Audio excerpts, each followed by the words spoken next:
사무엘하 11장의 말씀입니다. 사무엘하 11장 말씀. 자, 1절부터 5절까지 말씀을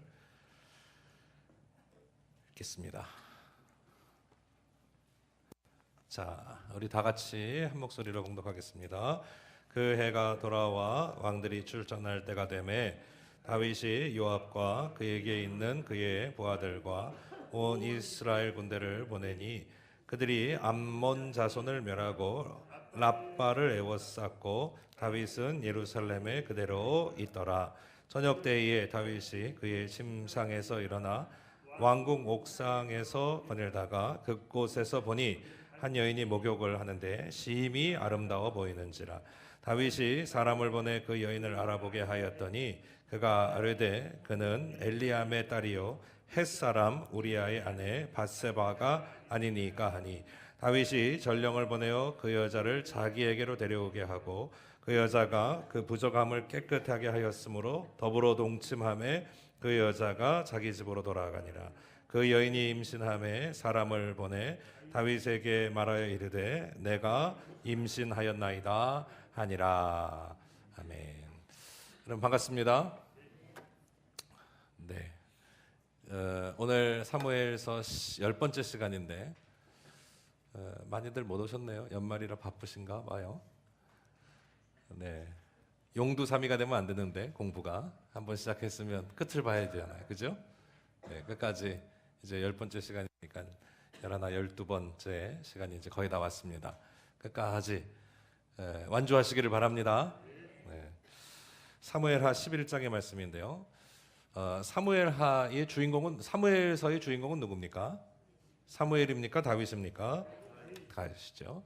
그래서 사무엘서 하면 누구를 떠올려야 하면 다윗을 떠올립니다. 사무엘상은 다윗이 고생하면서 왕위에 오르기 전까지의 내용. 사무엘하는 그 고생을 끝내고 사울이 죽고 난 다음에 다윗이 왕이 된 이후의 문제입니다. 구약에 있어서 가장 중요한 인물을 몇 사람 뽑자면 아마 몇 사람이 뽑을 텐데요. 처음은 아마 아담과 하와일 거고요. 그 다음은 믿음의 조상이라 말할 수 있는 아브라함일 거고요. 그 다음에 12지파의 원료가 되는 야곱일 거고요. 그 다음에는 요셉일 거고요. 뭐 중간에 이삭도 있습니다만, 그리고 나서는 민족을 구원한 모세일 거고요. 그런 다음에는 모세의 뒤를 이은 여호수아일 것이고요. 여호수아 다음에는 사사 시대가 쭉 도래하면서 여러 명의 사사들이 나오죠. 마지막 사사가 누구? 사무엘일 것이고요. 사무엘이 끝나고 난 다음엔 왕이 세워지게 되죠. 이스라엘의 드디어 첫 번째 왕 사울, 두 번째 왕 다윗이라고 말할 수 있습니다. 그래서 구약에 있어서 가장 중요한 인물을 아마 한 사람 딱 뽑자고 하면 어려운데 그래도 세 손가락 안에는 드는 사람이 다윗이고요. 다윗이 특별히 더 중요한 까닭은 어디에 있습니까? 다윗의 삶과 모형이 누구를 예표하는 거죠? 예수 그리스도의 모습을. 왜냐하면 다윗과 같은 시대를 이스라엘 백성들은 영원히 언제나 꿈꿨습니다. 이스라엘은 고난의 역사였죠. 많은 박해의 역사였기 때문에 우리도 부강하게 잘 살고 우리도 하나님의 축복을 좀 받아야 되겠는데, 튼튼해져야 되겠는데, 힘이 있어야 되겠는데 그걸 꿈꿨어요. 그래가지고 이 땅에 오실 우리의 구원자의 이름을 뭐라고 여겼냐 하면, 오 마이 굿, 안 보이시죠? 이거는 메시아라고 생각했습니다. 메시아. 그래서 우리는 지금 이 강림절의 계절에 누구를 기다리냐 하면 메시아의 오심을 기다리는. 그 메시아로 오신 분이 바로 누굽니까? 우리의 예수 그리스도. 그래서 메시아를 기다린다는 건 예수 그리스도인데, 예수 그리스도를 이 구약에 있는 사람들, 그러니까 예수님 오시기 전에 있던 사람들은 메시아가 어떤 모양으로 올지 알아요, 몰라요? 모르니까. 누구 같은 사람이 우리의 메시아로 오시면 좋겠다 생각했냐 하면 바로 다윗과 같은 사람이 우리의 메시아가 됐습니다. 그러니 다윗이 굉장히 예쁘게 포장되어 있는 것은 틀림없는 사실입니다. 그래서 성경에서 다윗을 이렇게 한마디로 말하면 하나님 마음에 합한 사람. 그래서 하나님께서 다윗을 보시면서 외모를 중심으로 보지 않고 그 마음의 중심을 보신 사람으로 평가받는 사람이 바로 다윗이라고 할 수 있겠죠. 그 다윗과 같은 사람이 바로 메시아처럼, 메시아로 우리 땅에 오시기를 바랬기 때문에 이 다윗은 굉장히 중요한 인물입니다. 예수 그리스도를 예표하는 인물입니다. 그런데 다윗도 인간인지라 장점만 있나요? 단점이 나타나. 그 단점이 오늘 우리가 공부할 부분입니다. 그래서 성경은 굉장히 정확한 책인데요. 어떤 사람이 위인이 나타나면 그 위인은 모든 허물을 덮게 되어 있습니다. 사실 우리의 마음이 그랬습니다. 역사책에 보면 모든 위인이 나오면 위인들의 허물은 가능하면 덮어야 됩니다. 특히 이런 표현이 어떻습니까마는 뭐 오늘 성경의 내용이니까 아랫도리의 일들은 특히 가려주는 게 맞는 이야기입니다. 그런데도 성경은 그것을 다윗의 결점과 단점을 그대로 다 아주 치부까지 다 드러냅니다. 그러면서도 이 다윗이 어떻게 하나님 앞에 서기를 애썼고 그 죄의 결과는 어떠했다는 것을 성경을 읽는 사람들로 말미암아 다윗과 같은 사람도 이렇게 실수할 수 있구나. 경각심을 갖게 하는 것이고요. 그리고 그 잘못했을 때 어떻게 해야지 그 죄를 내가 이겨내고 또 하나님의 사람으로 설 수 있구나 하는 방법도 알려주는 책이 바로 이 사무엘서이고, 그래서 비록 다윗이 오늘 추락해요. 우리가 읽은 본문의 말씀처럼. 그러나 하나님께서 다윗을 영원히 거꾸러뜨리지 아니하시고 다시 세우시는 그 과정들 속에서 하나님은 죄를 드러내시는 분이다, 감추시는 분이다? 죄를 드러내시는 분이에요, 감추시는 분이에요? 감추시는 분이다. 그게 은혜의 하나님이, 용서의 하나님. 여러분, 오늘 우리가 죄가 드러나면 하나님 앞에 설 수 있습니까? 어느 누구도 없습니다. 감추시는. 제가 이런 비유를 가끔 듣는데 목사님이나 이제 예배 인도자들이 가운을 입잖아요. 가운을 입는 중요한 이유가 뭔지 아세요? 죄를 가리는. 그런데 그게 굉장히 중요한 역설이 담겨 있습니다. 죄를 가리는데 여러분들 함께 다른 옷을 입고 있기 때문에 또한 드러나는 거죠. 그 역설을 아시겠어요? 내가 죄인입니다. 죄인임을 가리기 위하여 가운이라고 하는 것을 입지만 그 가운의 의미는 또한 내가 당신 누구들보다도 더 죄인입니다를 드러내는 거예요. 우리의 구원받음이 바로 그런 것이랑 비슷하다고 생각하시면 돼요. 인정하십니까? 우리가 하나님 앞에 용서를 받고 은혜를 입어서 죄 사함을 받았지만 내가 하나님 앞에 언제나 의인으로 섭니까? 죄인으로 섭니까? 예. 그래서 내가 구원받았다라고 의시되고 다니는 사람은 정신 나간 사람이에요. 그래서 누구 앞에서나 교만할 수 없고 누구 앞에서나 나는 내가 하나님의 사람이라고 하는 자부심은 있어야 되겠지만 난 구원받았어, 니들은 못 받았지? 아유, 니들은 지옥 갈 거야 라고 말하고 다니는 사람들은 아주 정신 나간 사람들입니다. 내가 하나님의 구원을 받았으니 당신도 함께 이 구원의 길에 가기를 원한다. 안타까운 마음으로, 애절한 마음으로, 그 긍휼한 마음으로 그들을 품기를 애써야 우리 그리스도인이지, 나는 구원받았는데 니들은 지옥 가겠네? 나는 천국 가겠네? 정말 그거는 수준 낮은 이야기. 물론 우리가 옛날에 과거에 좀 무식하고 모자랄 때는, 배움이 없고 학식이 좀 낮았고 이 신앙의 수준이 그렇게 높지 않았을 때는 물론 예수 천당 불신지옥이라고 하는 그 의미가 너무나도 확실하게 천국에 대한 것을 소망하게 하기 때문에 강조됐던 점이 좀 있었습니다만, 그러나 이 21세기에 4차 산업혁명이 일어나는 이 시기에 우리가 그리스도인으로 산다라고 하는 의미를 잘 해석하고 이해해야 합니다. 더 낮아지고 겸손하게 세상을 섬기면서 하나님의 사랑을 전하기를 힘쓰는 이 땅에 구별된 자로 살기를 힘써야 합니다. 믿으시죠? 네, 서설이 길었습니다. 자, 오늘 다윗의 단점을 좀 살펴보겠습니다. 1절 볼게요. 그 해가 돌아와. 그 해라고 하는 것은 언제냐 하면 왕들이 출전할 때가 됐어요. 앞짝에 10장의 말씀에 보면 어디랑 싸우고 있습니까? 지금 이스라엘이? 네? 암몬과 싸우는 장면이 나오죠. 암몬과 싸웠어요. 근데 옛날 전투는 싸우다가 우기가 되면 서로 이게 불리하잖아요. 비가 막 오고 막 강물이 불어나고 그러고 그러면 이게 그때가 겨울이니까 그러면은 이게 뭐 싸울 수 없으니 물러갑니다. 그랬다가 내년 봄에 다시 만나자 이것들아. 그러고서 약속을 하고 때가 돼서, 그래서 싸울 때가 돼서 만났어요. 그러면은 어떻게 되냐면 이제 누가 앞장서야 돼요? 누가 앞장서야? 전쟁에 누가 앞장서야 돼요? 전쟁에 누가 앞장서야 되냐면 왕이 앞장서야 돼요. 이스라엘이 하나님 앞에 왕을 달라고 할 때의 명분이 뭐였습니까? 우리를 앞장서서 싸울 사람을 세워달라고 했어요. 그러니 왕의 중요한 직무는 뭐예요? 전쟁에 앞장서서 최전방에 앞장서서 자기가 진두지휘하는 게 왕의 책무입니다. 지도자의 책무인 것이죠. 그래서 지도자가 말할 때 돌격 앞으로 하는 지도자보다도 나를 따르라 하는 지도자가, 여러분 같으면 누굴 따르겠습니까? 군대 안 갔다 와서 잘 모르시죠. 소대장이 각계 전투를 해서 산에 올라가서 진지를 고지를 해야 되는데 나를 따르라 하는 소대장을 따라가겠습니까? 뒤에서 돌격 앞으로 하는 소대장을 따르겠습니까? 네. 그럼 뭐 물어본 내가 바보죠.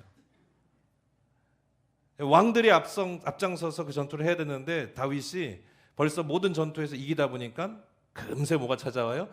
게으르고 나태한 생각이 찾아오기 시작했습니다. 그리고 초심을 잃어버렸다. 거기서부터 삐딱선을 타기 시작해버렸다. 뭐 하고 있습니까? 다윗이 요압과 그에게 있는 부하들과 온 이스라엘 군대를 뭐 했어요? 보내니 그랬어요. 같이 가야 되는데 보내지. 그리고 그들이 암몬 자손을 멸하고 라빠를 에워쌌고 다윗은 뭐 하고 있어요? 예루살렘에 그대로 있더라. 2절 저녁 때가 됐어요. 야, 날이 선선해. 그러니까 날씨가 좋은 거예요. 전쟁하기 좋을 때는 이 꼴 무슨 말이에요? 놀기도 좋을 때다. 맞아요? 싸움하기 좋을 때는 똑같이 놀기도 좋을 때라. 여러분 이거 굉장히 상징적인 의미입니다. 내가 나태하기 쉽고 게으르기 쉽고 놀러가기 쉽고 할 때는 놀러가기 좋을 때예요. 맞죠? 놀러가기 좋을 때 이겨내시기를 바랍니다. 지금은 아니니까 꽃이 피고 막 봄바람이 불고 막 상춘 계절이 오고 그러면 놀러가고 싶잖아요. 그때가 더 예배할 때예요. 자, 저녁 때 날씨가 좋아요. 침상에서 일어나서 침상에서 저녁 때 일어났대요. 이 무슨 말입니까? 그만큼 게으르고 나태해졌다는 말이죠. 하루 종일 뭐 했어요? 하루 종일 먹고 잤죠. 왕궁 옥상에 거닐다가 테라스에 아주 그림이 그려지지 않습니까? 테라스에 쫙 있고 자기가 세운 나라가 쫙 보이고 자기가 세운 예루살렘 도시가 쫙 보이는데 딱 보니까 그곳에 보니 한 여인이 뭘 하고 있어요? 목욕을 하는데 어때요? 심히 아름다워 보인다. 어떤 사람이 이걸 이렇게 물어보더라고요. 목욕하는 여인이 아름다워 보였을까? 여인이 목욕하는 게 아름다워 보였을까? 뭐 이렇게. 음욕이 들어오는 순간이죠. 음욕이 들어오는 순간. 피할 수 있을까요, 사람이? 어렵습니다. 이게 마귀의 역사고 사단의 역사입니다. 게으름과 나태함을 뚫고 초심을 잃었을 때 뚫고 들어오는 사단의 역사입니다. 우리 모두가 다, 저를 포함해서 우리 모두가 다 이거 굉장히 경각심을 느껴야 돼요. 이길 수 있을까요? 맞서서 싸워서 이길 수 있을까요? 없습니다. 혹 이런 걸 막 맞서서 싸운다 막 이런 사람들이 있는데 이길 수 없습니다. 100이면 100. 어떻게 해야 됩니까? 피해야 합니다. 도망가야 됩니다. 피해야 됩니다. 도망쳐야 됩니다. 그거 못하면 망하는 겁니다. 이길 수 있어. 다 사람들은 그 현장에서 뭘 시키냐면 합리화를 합니다. 한 번쯤은 이래도 되지. 내가 왕인데.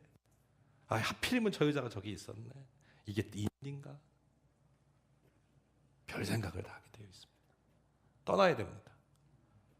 그래서 저와 여러분 우리 모두가 어떤 그런 현장에 부닥칠 때 이 말씀이 생각나서 떠나는 은혜가 있게 되시기를 바랍니다.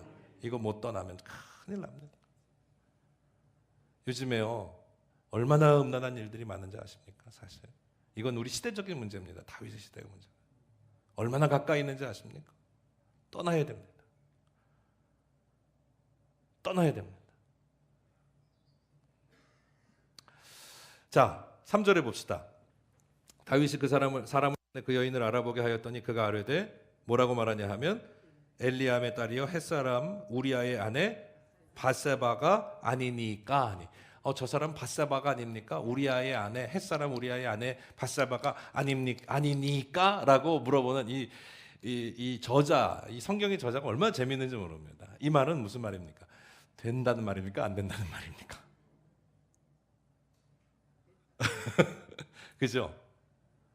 이 여자는 건들면 안 되는 여자입니다라고 하는 뜻이에요. 햇사람 우리아의 아내 바세바가 아니니까 와서 말하는 것은 아니 되옵니다. 마마 황제 폐하 아니 되옵니다. 절대 이 여자는 아니 되옵니다 하는 뜻이죠. 근데 한번 뒤집어지면 이거 이겨낼 수가 없습니다. 그래서 떠나야 된다는 말입니다. 4절 보십시다. 다윗이 전령을 보내어 그 여자를 자기에게로 데려오게 했어요. 아이고 떠나기는커녕 붙들어 데려오니 왕이 오라 그러니 그 여자가 아니 올 수 있나요? 왔지요. 왔더니 그 다음이 기가 막힌 말입니다. 이거 뭐 성경에 나오는 말이니까 우리가 피하지 말고 공부합시다. 그 부정함을 깨끗하게 하였으므로 더불어 동침하였다. 이게 무슨 말이냐? 그 부정함을 깨끗하게 했다는 게 무슨 말이에요? 여자가 여성이 젊은 여성이 그 생리적인 현상을 성경에서는 그 기간 동안을 부정한 기간으로 정결법에 나와 있죠. 그 부정한 기간을 피했단 말이에요. 그 부정한 기간이 아니었어요. 지나갔어요. 그러니까 그 시간은 뭐 저는 뭐 잘 모르겠습니다만 가임 기간이라고 말할 수 있겠죠.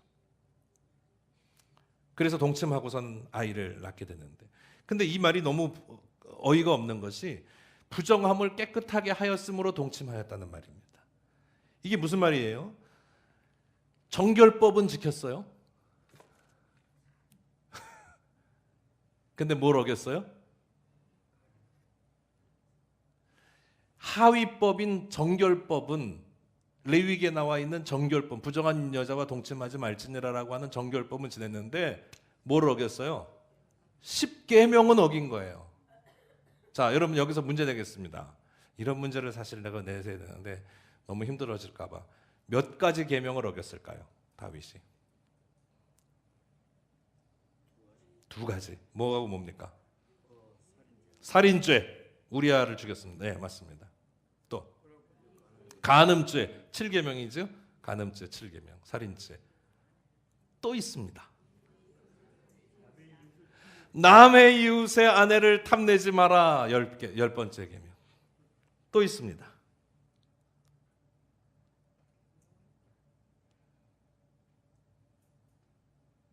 구계명. 거짓 증언하지 마라. 거짓말하지 마라. 이 죄를 덮으려고 했죠? 이 죄를 덮으려고 했잖아요. 아이를 가졌어요. 그 아이를 덮으려고 어떻게 했어요? 우리아를 전장에서 불러서 휴가를 보내서 그 집에 들어가기로 했는데 이 사람 우리아가 또 보통 사람이 아니네. 충직하기로 말할 데가 없네. 내 부하들이 내 장군이 요압 장군이 전쟁에 있는데 내가 집에 들어가서 편히 쉴 수가 없다 그러고서 문 밖에 서서 집에 안 들어가네. 그 덕에 죽은 거예요. 만약에 우리아가 그 집에 들어가서 그 휴가를 즐겼고 밧세바와 함께 하룻밤을 보냈더라면 우리아가 안 죽었을지도 몰라요. 근데 자기 죄를 덮을 수가 없게 된 거예요. 그래서 보십시다. 뛰어넘을게요. 14절에. 야, 사람이 한번 삐뚤어지면 어떻게 잘못됐는지를 보여주는 내용이죠.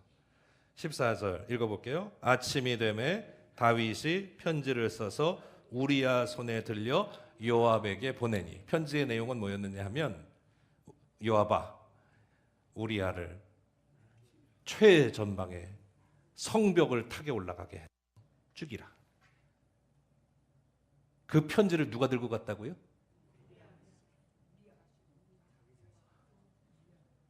그 편지를 누가 들고 갔어요? 자기가 들고 갔어요. 야, 이걸 보면 우리아가 내가 나를 죽이라고 하는 편지를 자기가 들고 가가지고 왕의 명령입니다. 요압 장군에게 바쳤을 거 아닙니까? 얼마나 잔인합니까, 다윗이? 뭐 이런 사람이 다 있나 좀. 근데 그 안에는 어떤 의미를 갖고 있냐 하면 그만큼 우리아가 충직했다는 반증이기도 하죠.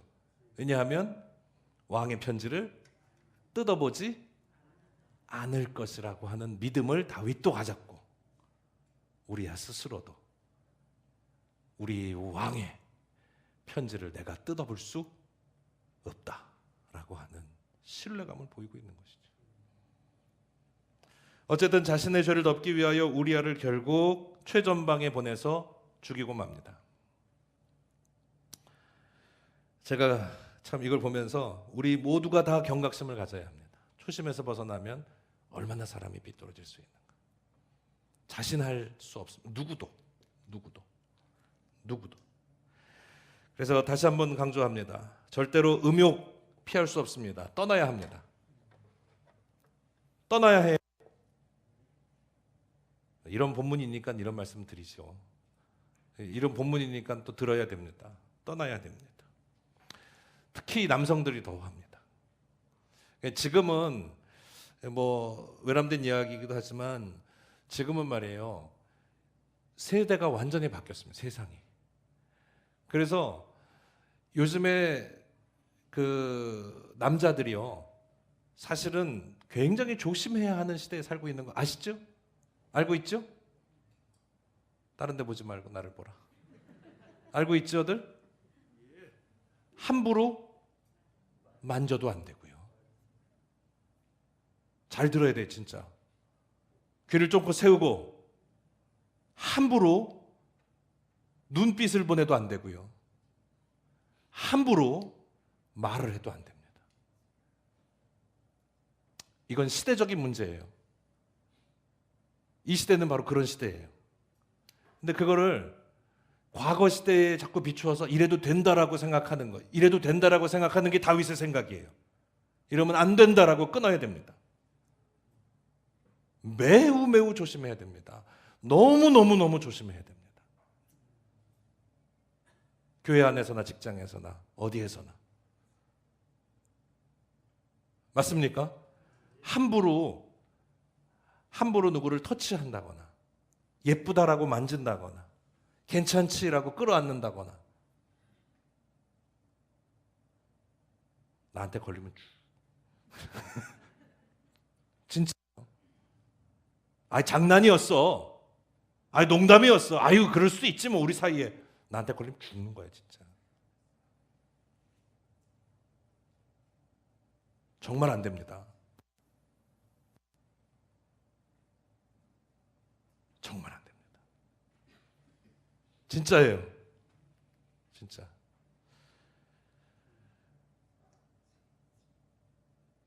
굉장히 조심해야 됩니다. 말로도 행동으로도.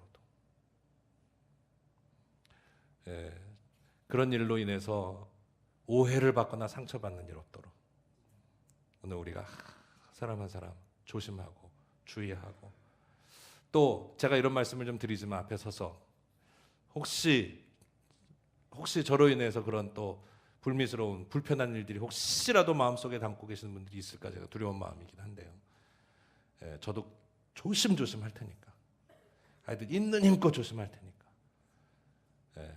여러분 또 혹시 그런 일 상처와 아픔 당하지 않도록 그렇게 하시기를 바라고, 하나님의 은혜로 오늘 우리가 이 최소한 이 악한 마귀의 역사를 이겨내는 믿음의 사람들 되시기를 바랍니다. 자, 12장으로 가볼게요. 12장.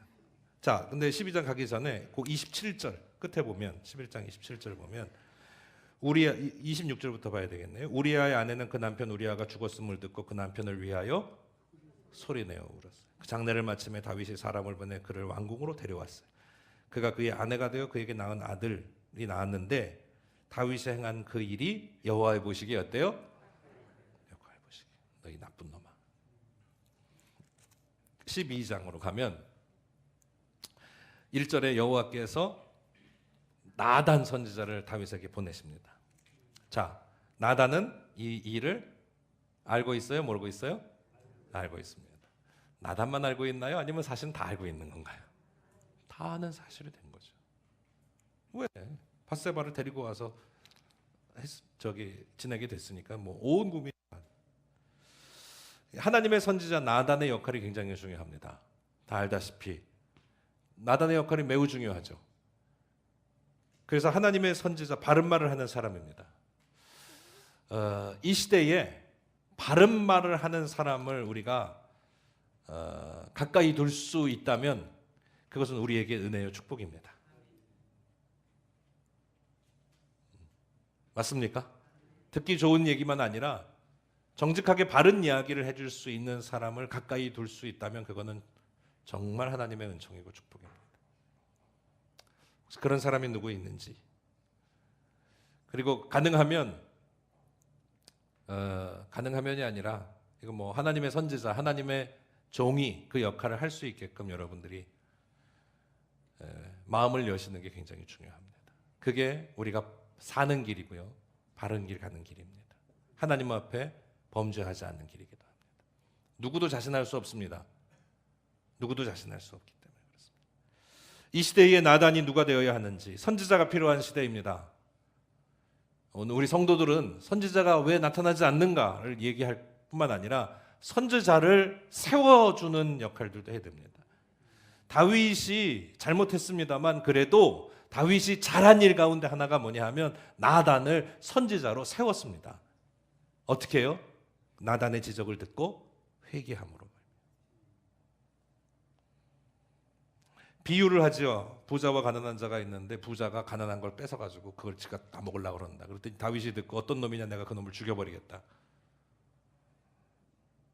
그랬더니 7절 읽어보겠습니다. 나단이 다윗에게 이르되, 12장 7절이에요. 나단이 다윗에게 이르되 당신이 그 사람이라. 정확한 지적이죠. 당신이 그 사람이라. 선지자의 말을 자기에게 하는 말로 들을 수 있었던 사람이 다윗입니다. 남아있는, 그래서 하나님께서 다윗을 용서하시는, 은혜 주시는 가운데 있는 거죠. 자기에게 하는 말, 나에게 하는 말로 들을 수 있어야 합니다. 그래서 다윗에게 있어서 나단은 고마운 사람입니다. 매우 고마운 사람입니다. 여러분, 하나님의 말씀을 혹은 설교 가운데에서나 말씀을 듣는 가운데 저게 남이 들어야 할 이야기가 아니라 나에게 하시는 말씀이라고 여겨질 때 은혜 받습니다. 맞아요? 저게 저 사람이 좀 들어야 되는데, 저 인간이 좀 들어야 되는데 하는 그 이야기로 들리면 내 속은 시원하는지 모르지만 은혜는 하나도 못 받습니다. 저 이야기가 나에게 하는 말씀이야 라고 들을 때 진짜 은혜는 은혜 되어 나에게 찾아옵니다. 그가 바로 당신이야, 당신이 바로 그 사람이야 라는 나단의 음성에 고개를 숙이고 회개할 수 있었던 다윗이, 그래서 비록 실수는 했지만 하나님 앞에 아주 버림당하지 않는 하나님의 은혜를 입게 된 줄로 믿습니다. 이런 일들에 대한 하나님의 평가는 9절에 나옵니다. 이렇게 말씀하시죠. 그런데 어찌하여 내가 여호와의 말씀을 어떻게 여겼어요? 하나님을 업신여겼다. 시험에 나오니까 밑줄. 또 뭐라고 하나님께서 여기십니까? 여호와의 보시기에 악을 행하였다. 밑줄. 하나님의 평가입니다. 하나님의 평가가 내려졌습니다. 그러면 하나님께서 그 죄의 잘못의 결과를 선포하십니다. 예고하시죠. 심판을 예고하십니다. 10절에 보니까 내가 나를 업신여기고 햇사람 우리 아내를 빼앗아 내 아내로 삼았은즉 칼이 내 집에서 영원토록 떠나지 않. 칼이 내 집에서 떠나지 않겠다. 진짜 그렇게 됩니다. 여러분 오늘 예습해 오셨죠? 13장, 14장, 15장에 이르도록 다윗의 집이 편안할 날이 없습니다. 11절에 보세요. 재앙이 이와 같이 일어날 것인데 내가 내 눈앞에서 내 아내를 빼앗아 내 이웃들에게 주니. 그러니까 이건 뭐 수치와 모욕을 당하는데요. 이와 비슷한 일들이 진짜 일어나지요? 예? 암논과 다말 사건. 안 읽어오신 분들이 그죠? 그게 뭐예요? 암논과 다말은 무슨 사이예요? 둘이 오누이 아니에요, 오누이. 오누이라고 하나요? 남매라고. 오누이는 뭐지?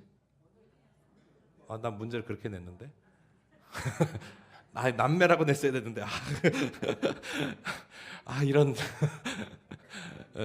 오누이. 오누이예요. 뭐 이복인지는 모르겠지만, 왜냐하면 부인이 워낙 많았기 때문에 이복인지까지는 모르겠지만 오누이 사이.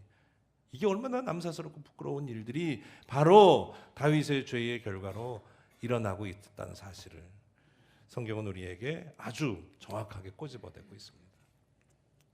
다윗이 근데 감사하게도 13절에 보면 나단의 그 지적에 어떻게 반응합니까? 그 점이 중요하죠. 13절 그 첫 문장만 읽어보겠습니다. 시작. 다윗이 나단에게 이르되 내가 여호와께 죄를 범하였노라. 인정하죠. 여러분, 다윗의 회개에 있어서 중요한 특징이 있습니다. 첫째는 잘못을 인정하는데 빨리 인정하는 거예요. 빠른 회개, 빠른 인정. 자존심 세고 질질 끌지 않고 얼른 잘못했습니다 하는 게. 우리가 아이들도 그렇잖아요. 애들도 끝까지 고집 피우면 매만 보는 거죠. 지만 굶고요. 엄마 아빠 속 다 썩이고요. 근데 빨리 인정하면 그게 장땡이. 저서고가 나오네. 예, 그게 참 좋은 일입니다. 그죠? 빠른 인정. 두 번째는 징계를 받아들입니다. 하나님의 징계를. 왜냐하면 내가 죄를 지었으니까 하나님이 용서는 해주셨다 할지라도 용서해 주신다는 말이 나오죠.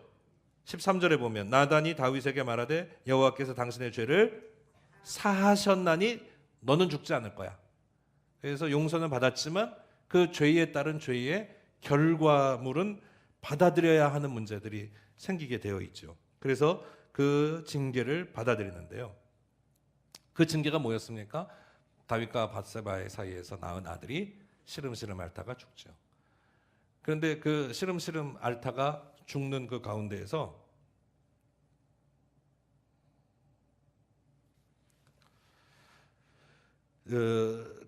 다윗이 막 슬퍼하고 금식하고 땅에 엎드러져서 일주일 동안 기도하다가 애가 죽었다는 소식을 듣고는 그거를 뭐예요? 받아들이잖아요. 뭐라고 하면서 받아들입니까? 23절 보세요. 23절. 그래서 주변에 신하들이 저 왕이 저러고 있으니 애가 죽었다는 소식에 까무라치진 않을까, 크게 실망하진 않을까 걱정하는데 오히려 뭐라고 말하냐 하면 23절 지금은 죽었으니 내가 어찌 금식하랴. 내가 다시 돌아오게 할 수 있느냐. 나는 그에게로 가려니와 그는 내게로 돌아오지 아니하리. 받아들이는 거예요. 이 다윗이 회개하는 점에 두 가지 큰 장점입니다.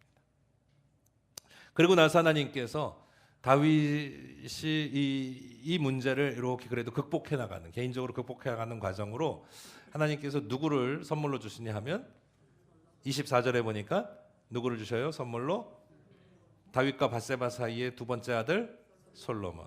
그 하나님께서 그 솔로몬을 싫어하셨어요? 이뻐하셨어요? 사랑하셨죠? 그래서 사랑해서 다윗을 나단을 보내서 그 이름을 뭐라고 지어주냐 하면 여디디야. 따라해 보세요. 여디디야. 에여디야가 아니고 여디디야. 예, 하나님의 사랑을 입었다. 하나님의 사랑을 입은 자다. 그래서 다윗에게서 볼 때는 이 솔로몬의 출생이라는 것이 아주 짧게 나와 있지만 여러분 이렇게 볼 필요가 있어요. 다윗의 뒤를 이어서 진짜 귀한 그 나라를 치세를 크게 일으킨 사람은 누구였어요? 솔로몬이. 솔로몬에 입각해서 보면 이 솔로몬의 출생까지 얼마나 큰 일들이 있었는가를, 솔로몬의 출생을 예고하는 내용이 바로 밧세바와 다윗의 간음 사건 가운데 있었다는 것을 또한 우리가 볼 수가 있습니다. 솔로몬이 하나님께서 사랑하시는 자로 태어나게 되지요. 13장으로 우리 가볼까요?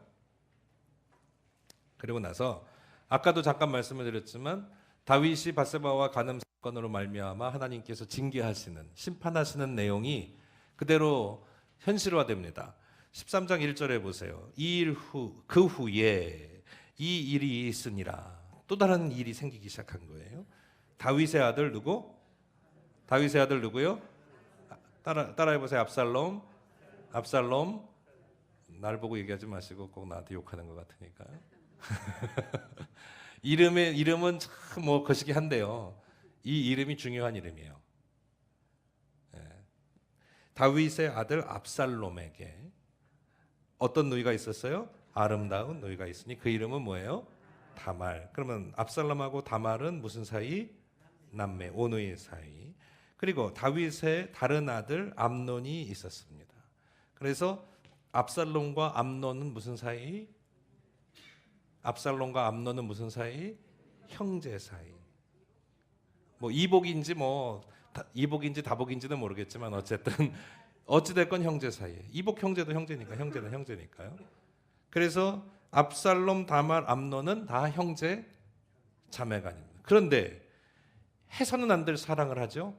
이 암논이 발음을 잘해야 됩니다 오늘. 암논. 이 암논이 누이인 다말을 사랑하는데요. 얼마나 사랑했냐 하면 상사병이 날 정도로 사랑을 해요. 우라가 생겨서 병이 될 정도로. 그래서 등장하는 인물이 3절에 누구냐 하면 요나답이 나오는데, 요나답은 암논에게 친구라고 되어 있지만 무슨 사이입니까? 요나답과 암논은 이런 문제를 내가 냈다니까요. 잘 따져보세요. 암논과 요나답은 무슨 사이일까요? 사촌간이죠. 왜냐하면 요나답은 다윗의 형 시므아의 아들이었으니까. 머리가 빨리빨리 안 돌아가죠? 다윗, 시므아의 아들 요나답. 그죠? 그러면 다윗의 아들들하고 요나답하고는 무슨 간? 사촌간. 다윗과 요나답은 무슨 간? 삼촌간. 맞아요? 맞아요. 네. 자세하게 따질 시간이 없습니다. 그런데 요나답이 꾀를 냅니다. 너 이렇게 병들어 있게 있는데 아버지 다윗한테 얘기해서 다말을 들어 좀 과자를 굽게 해라. 그래서 니네 집에 들어와 가지고는 들어갈 때 어떻게 해봐라. 이 잘못, 이 엄청난 계략에 누구를 끌어들여요? 이 말도 안 나오는 어마어마한 일 아닙니까 지금? 자기 누이를 겁탈하는 현장에 누구를 끌어들인 거예요? 그 현장에 아버지를 끌어들인 거예요. 그래서 이 다말이 처녀이기 때문에 아버지 없이는 함부로 다닐 수도 없는 거예요, 옛날 법에. 그래서 아버지가 명령을 해. 야, 가서 니네 오라비를 병간을 좀 해라. 과자도 좀 구워줘라. 그래서 가서 겁탈을 당해요. 그런데 이 암논이 얼마나 나쁜 놈이냐 하면, 이 암논이 누구의 아들이에요? 암논이 누구의 아들이에요? 다윗의 아들이에요. 이 얼마나 나쁜 놈이냐 하면 강제로 그 누이를 겁탈한 다음에 15절에 보세요. 그러니까 이 시대에 나오는 여기 뉴스에 날 만한 인간이야, 이 인간이. 그리하고 암논이 그를 심히 아니 그렇게 해서 겁탈을 했으면 데리고나 어떻게 데리고도 할 수도 없지만, 왜냐하면 오누이 사이이기 때문에 그럴 수도 없지만 심히 미워했다 그랬어. 미워했어. 자기 정욕을 다 채우고 나니까 미워하기 시작한 거야. 그래서 나 이대로 가면 어떡합니까? 라고 울부짖는 그 오누이를 내쫓고 문빗장을 걸어버립니다. 당장 나가라. 그게 어디 나와요? 18절에 나오죠. 하인이 그를 끌어냈다 그랬어요. 하인이 끌어내서 밖에다 내팽개치고 문빗장을 걸었어요. 다말이 공주니까 채색 옷을 입고 있었는데 출가하지 않은 공주는 이런 옷으로 단장하고 있었어요. 재를 뒤집어 쓰고 머리를 덮어 쓰고 채색 옷 입는 것은 다 찢어 발기고 손은 머리 위에 얹고 크게 울면서 누구네 집으로 가요? 압살롬의 집으로 가요. 압살롬하고 아마 다말은 같은 친적인 압살롬의 집으로 가요.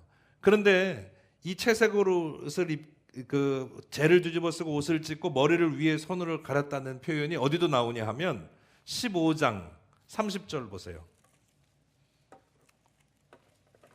머리를 가리는 거 텔레비 뉴스에 나오면은 다 사람들이 어떻습니까? 범죄자들이 아이고 이 막 가리고, 그죠? 눈만 가리면 지가 아닌 줄 알고 그냥 다 가리고.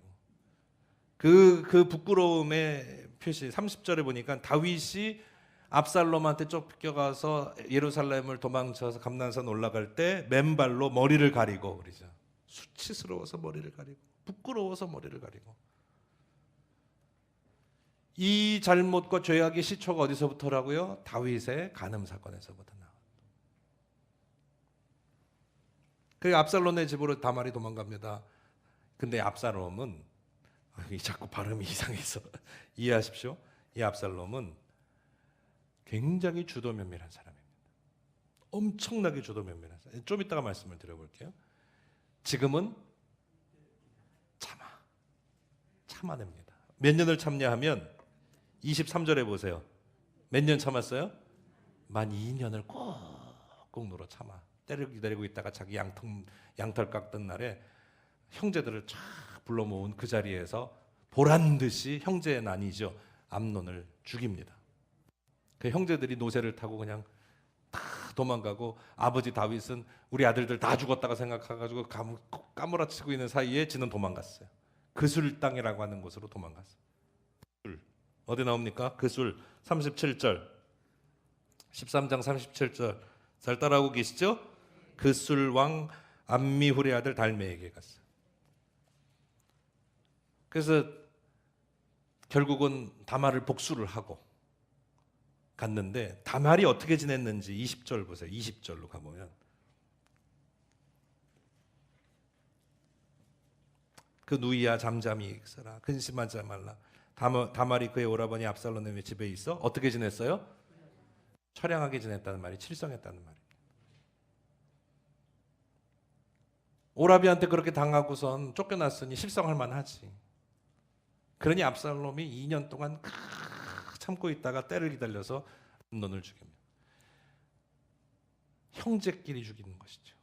그래서 아까 말한 대로 너희 집에 칼이 영원토록 떠나지 아니하리라. 압살롬은 그술 땅으로 도망갑니다. 3년이 지났습니다. 그런데 참 이게 왜 우연인지 필연인지 다윗이 사랑하는 아들은 누구였어요? 압살롬. 어떻게 알아요? 압살롬도 나오지만 나중에 도망치면서 압살롬도 나오지만 오늘 본문에도 나와요. 다윗이 압살롬을 향한 다윗의 마음이 어떠했는지 37절로 보세요. 다윗은 날마다 그의 아들로 말미암아 뭐 했어요? 밑줄 쫙. 수업 시간에 참여하신 분만 맞출 수 있습니다. 뭐 했다고요? 다윗의 마음이 누구로 말미암아? 압살롬으로 말미암아. 자, 39절 또 나와요. 다윗 왕의 마음이 압살롬을 향하여 어때요? 간절해요. 밑줄 쫙. 시험에 나오니까요. 이런 거 다 가르쳐주면 또 잘하시는 분들은 되게 억울해 하더라고. 목사님 가르쳐주지 마요 그러고. 그런데 그죠? 슬퍼하고 간절한 마음. 이게 다윗이 압살롬을 향한 마음이었어요. 그래서 그런 죄를 짓고 나서도 왕의 마음이 편치 않은 걸 누가 알았냐면 14장으로 가면 누가 알고 있냐면 다윗의 신복인 요압이 알았어요. 요압 장군이 알고 다윗을 어떻게 설득을 할까 꾀를 내다가 한 여자를 불러 지혜로운 한 여자를 고용을 하는데 그 여자가 어디 사람이냐 하면 드고와 사람입니다. 4절 말씀에 2절에도 나오죠. 드고와에서 사람을 보내 거기서 지혜로운 여인 하나 데려와. 드고와 여자를 데려가서 드고와 여자한테 요압이 무슨 말을 하라고 그 말을 그대로 시키는데 하나도 안 까먹고 그거를 그대로 가서 전해줍니다. 그래서 결국은 나중에 다윗이 그 여자가 너 누가 보냈냐? 여자한테. 그랬더니 요압이 보냈습니다. 알았다. 무슨 뜻인지 알겠다. 그래서 요압을 불러다가 압살롬을 데려오게 합니다. 그게 21절에 나와요. 21절 읽어봅시다. 왕이 요압에게 이르되 내가 이 일을 허락하였으니 가서 청년 압살롬을 데려오라. 압살롬을 데리고 옵니다. 그래서 집으로 데리고 와. 그런데 왕이 만나줬어요? 안 만나? 다윗이 압살롬을 만나줬나요? 안 만나줬나요? 안 만나줬어요. 몇 년 동안 안 만나줬어요? 그술에 산지 몇 년 됐어요?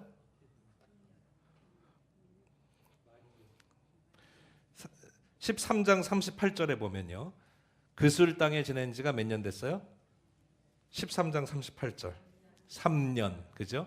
3년 만에 데리고 온 거예요, 그술에서부터.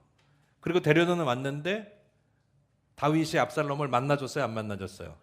안 만나줬어요. 몇 년 동안 안 만나줬냐 하면 이태가 지나도 안 만나줬어요. 그러면 다윗하고 압살롬하고 만나지 못한 기간은, 서로 보지 못한 기간은 얼마나 됩니까? 5년. 오늘 다 가르쳐 주네, 어떻게 답을.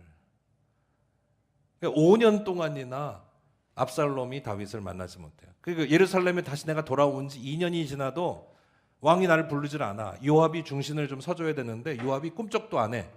그래서 요압의 집에다가 불을 질러버리네, 압살롬이. 그 요압이 뛰쳐나가서, 아니 왜 우리 집에, 남의 집에다 불을 질르냐 그랬더니, 당신이 나를 여기 데려다 놨으면 왕하고 나하고를, 아버지하고 나하고를 만나게 해줘야 될 것 아니오? 뻔뻔하게도 이런 말할 데 없지. 그래서 알았어. 그래서 그때서야 요압이 왕 앞에 가가지고, 아유 아들인데 이제는 세월도 많이 지났어요. 몇 년 지났어요? 5년이 지났으니 이제 만나줍시다. 그래서 만납니다. 33절. 이야기가 재밌지 않아요? 네, 내가 생각해도 설명을 너무 잘하고 있어요. 33절. 그래서 만납니다. 읽어봅시다. 시작. 요압이 왕에게 나아가서 그에게 이르되 왕이 압살롬을 부르니 그가 왕에 나아가 그 앞에서 얼굴을 땅에 대며 그에게 절하매 왕이 압살롬과 입을 맞추니라. 어떤 사람은 이것을 화해의 키스다라고 말하는데 맞나요? 저는 아니라고 봅니다. 왕과 압살롬, 다윗과 아들인 압살롬, 아버지 다윗과 아들 압살롬이 5년 만에 만나서 키스를 했어요. 서양식의 예법이죠. 그래서 만나서 끌어안고 키스를 했는데 화해의 키스인가요? 아닙니다. 이 키스랑 비슷하게 닮은 것이 가룟 유다의 키스죠. 배신의 입맞춤이다. 배신의 입맞춤이다. 내가 왜 이렇게까지 얘기할까요? 바로 그 다음 장에 압살롬의 배신 반역이 나오기 때문에 그렇습니다. 그래서 왕에게 인정을 받았습니다. 그 다음부터는 자기 활동이 자유로워졌습니다. 그 다음 날부터 무슨 일을 벌이냐 하면, 다윗은 성문 곁 큰 대로변가에 나가서 예루살렘에 들어오는 이스라엘의 모든 사람들을 봅니다. 예루살렘에 볼 일이 있어서 오는데 이 사람들이 왜 무슨 볼 일이 있냐 하면, 왕에게 볼 일이라고 하는 건 뻔해요. 억울한 일이 있어서 왕한테 하소연하기 위해서 오는 겁니다.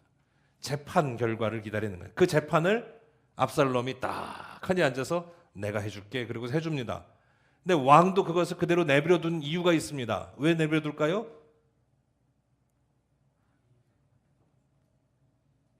귀찮으니까. 골치 아프니까. 맞죠? 맞아요.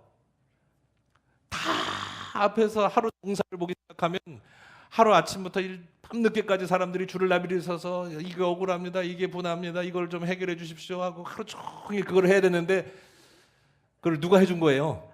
압살롬이 성문 앞에 데려가면은 딱 하니 그걸 해주고 있으니까 다윗도 그냥 내비로 둔 거예요. 몇 년 동안을? 이야, 성경을 잘 읽어오신 분들은 답이 딱딱 나와요. 몇 년 동안을? 그걸 4년 동안을 했어요. 그래서 압살롬이 얼마나 주도 면밀한 사람이냐 하면, 그 4년 동안을 그것을 하면서, 그게 얼마나 힘든 일이겠습니까? 매일처럼 나가서 사람들의 억울한 사정을 들어주는 일이 보통 어려운 일이겠습니까? 그 4년 동안을 해서 사람들이 압살롬을 박수를 쳐주기 시작합니다. 인정하기 시작합니다. 어디 나옵니까? 6절에 나옵니다. 읽어볼게요. 이스라엘 무리 중에 왕께 재판을 청하러 오는 자들마다 압살롬의 행함이 이와 같아서 이스라엘 사람의 마음을 압살롬이 훔치니라.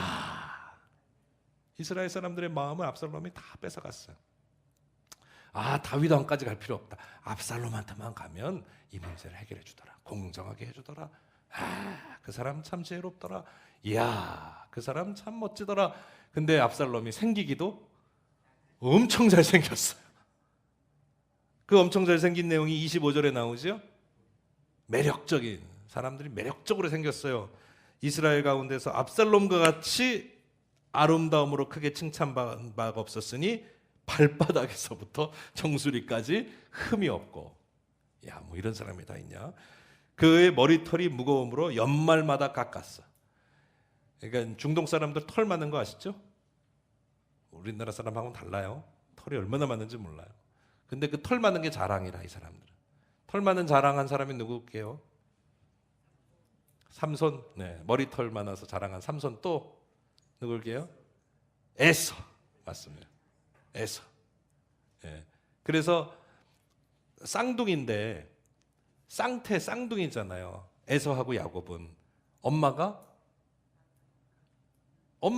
리브가 아닙니까? 근데 우리가 잘못 알기로는 우리가 혹시 잘못 알기는 리브가는 그러니까 야곱은 리브가의 친엄마고 에서는 아닌 줄 안다니까. 아니 그럴 정도로 착각할 정도로 리브가는 야곱을 사랑하잖아요. 야곱을 애써주고. 근데 왜 그럴 수밖에 없어요? 그게 엄마니까 그래요. 왜 에서는 털도 북실북실하고 기운도 있고 사내 같고 남자 같고 벌써 여자들 다 후리고 다니는 게 지는 지 앞길 가라 살 애인데 얘는 집에서 맨날 뭐 하고 있어요? 기집애처럼 이것도 성차별적인 발언이에요. 이런 말 하면 내가 잘못했어요? 이런 말도 하면 안 돼요. 이게 앉아가지고 팥죽이나 끓이고 앉아 있으니까 이게 저 어떻게 장가나 가겠나? 저 지지리가 저 장가나 가겠나? 그래서 아버지를 속여면서까지라도 하나님의 축복을 주는 거 아니겠습니까? 뭐 하여튼 다른 얘기인데 압살롬이 그렇게 털이 많고 북실북실하고 아주 잘생긴 아들. 그런데 제가 왜 이런 말씀을 드리냐면 오늘 말씀해 보면 다말도 뭐라고 그랬냐 하면 아름답다 그랬어요. 압살롬도 어떠냐고 하면 아름답다. 외모와 용모에 대해서 이야기하고 있어요. 근데 하나님께서 사울을 뽑을 때 용모를 보고 뽑으셨잖아요. 다윗을 뽑을 때는 용모를 본다 안 본다? 안 본다. 근데 지금 이 사람들이 이 복마전 가운데는 인생의 이 복마전 가운데는 뭐가 드러나고 있어요? 용모가 드러나고 있어요. 외모가 드러나고 있어요. 겉모양이 드러나고 있어요. 이 시대도 가만히 보면 외향과 외모와 사람 얘기만 하는 것만 아닙니다. 모양이든지 무엇이든지 크기든지 그럴싸해 보이고 외모가 좋아 보이고 외형이 커 보이고 하는 것에 사람들이 흠모하게 되어 있습니다. 오늘 우리 그리스도인들은 외모가 아니라 마음이 예뻐야 할 줄로 믿습니다. 그래서 우리 주님이 그리스도가 내 마음에 오셔야 됩니다. 마음이 예쁜 사람들이 되시길 바랍니다. 내 마음이 막 미워지고 있으면 안 됩니다. 세상의 것을 막 쫓아가다 외형과 외모를 쫓아가다 보면 어느새 시기도 오고 질투도 오고요, 미움도 오고요, 자꾸 내 자기를 비하하게 되고요, 나는 이 모양이 있고 이게 뭔가 싶기도 하고요. 내 마음이 미워지게 됩니다.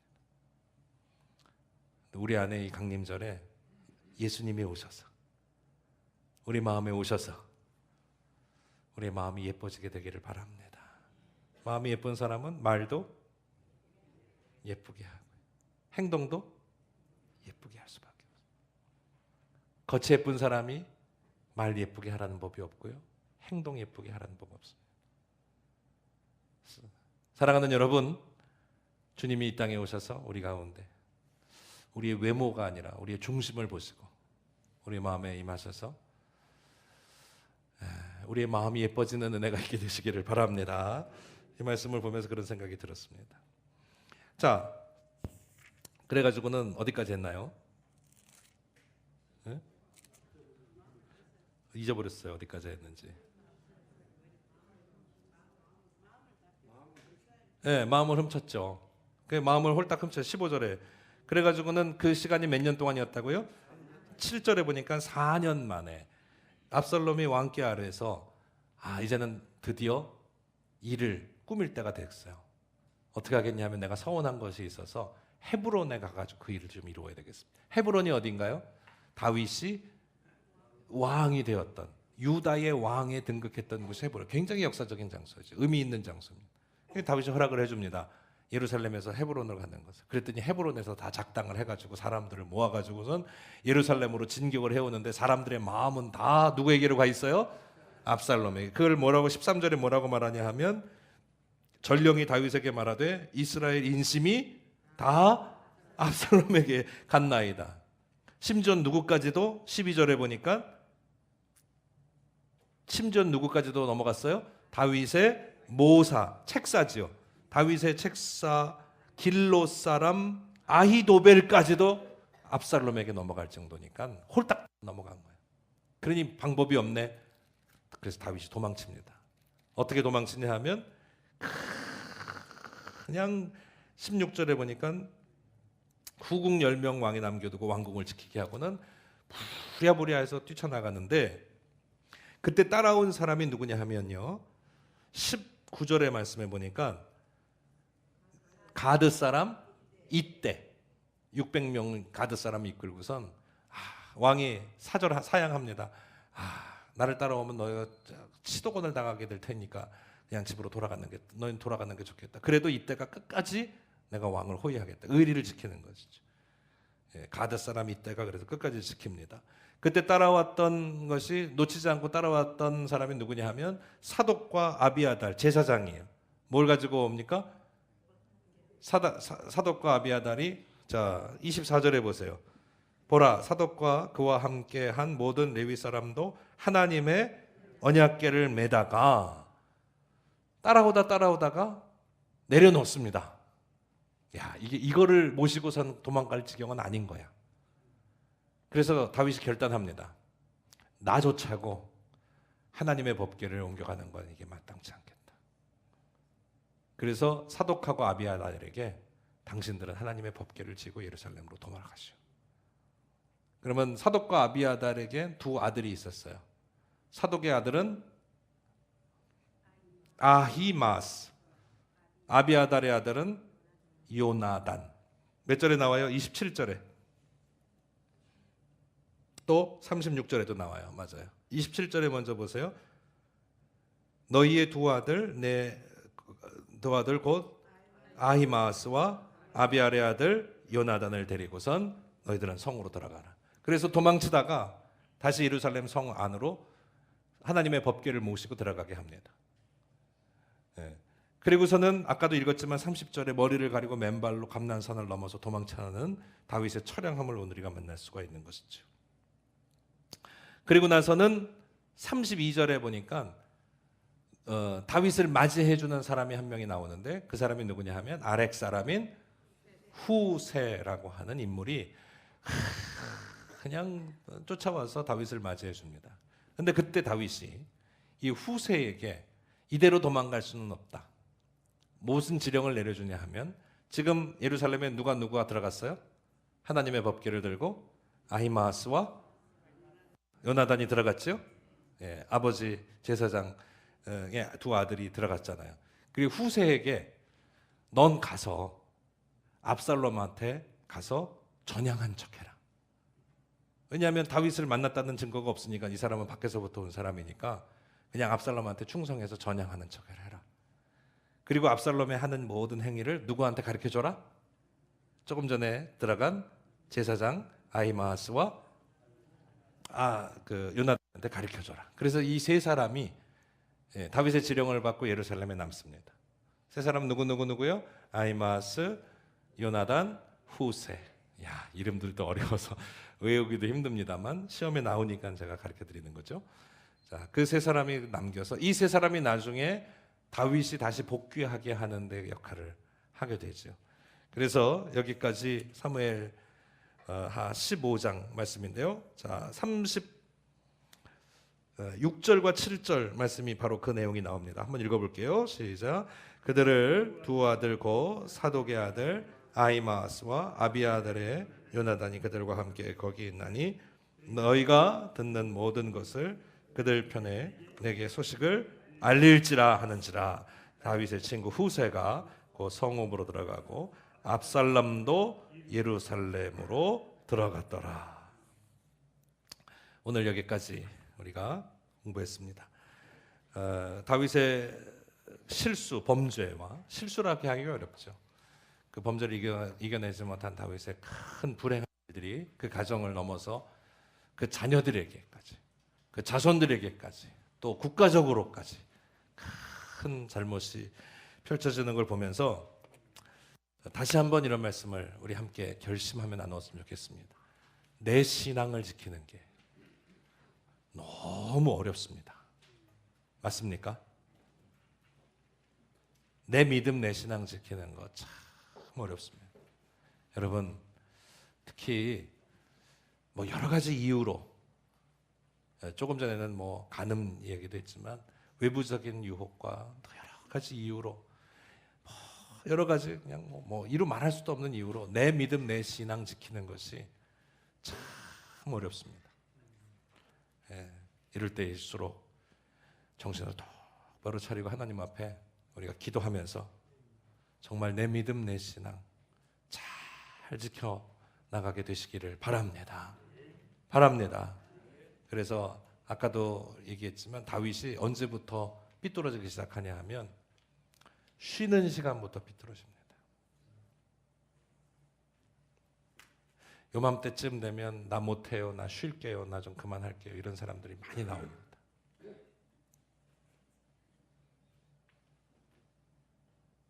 많이 나옵니다.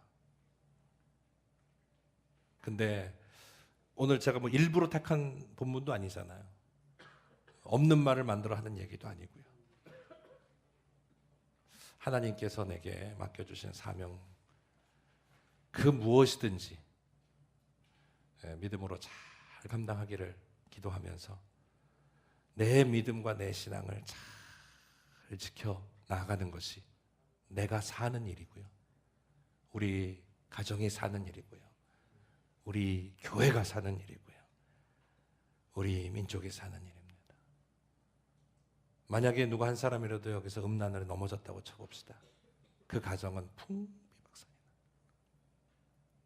교회는 괜찮아집니까? 크게 낙심하게 되어 있습니다.